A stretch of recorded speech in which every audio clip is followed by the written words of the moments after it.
नमस्कार, माझे नाव श्रीनिवास विठ्ठल येळगे, वर्ग 7. आज मी तुम्हाला एक प्रयोग करून दाखवणार आहे. माझ्या प्रयोगाचे नाव आहे पाण्याचे कारंजे बाहेर काढणे.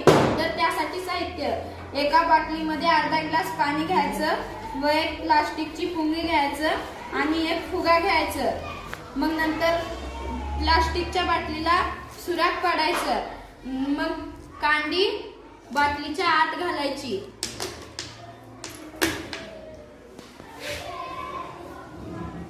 मग फुगा फुगवायचा.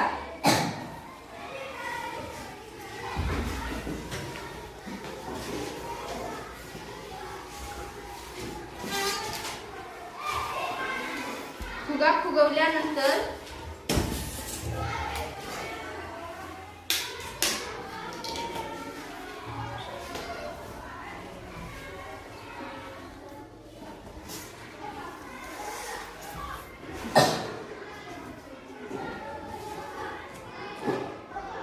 फुगा बाटलीच्या तोंडात गच्च बसवायचा. मग नंतर काय होतं ते निरीक्षण करायचं. तर पाण्याचे कारंजे बाहेर पडतात.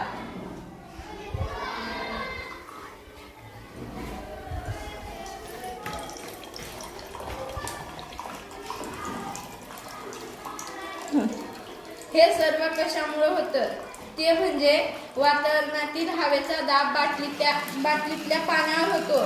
त्यामुळे त्या पाण्याला हवेचा दाब बसतो व त्यामुळे बाटलीच्या आतमधील पाणी हवेच्या दाबामुळे बाहेर पडतो. धन्यवाद. टाळ्या वाजवा.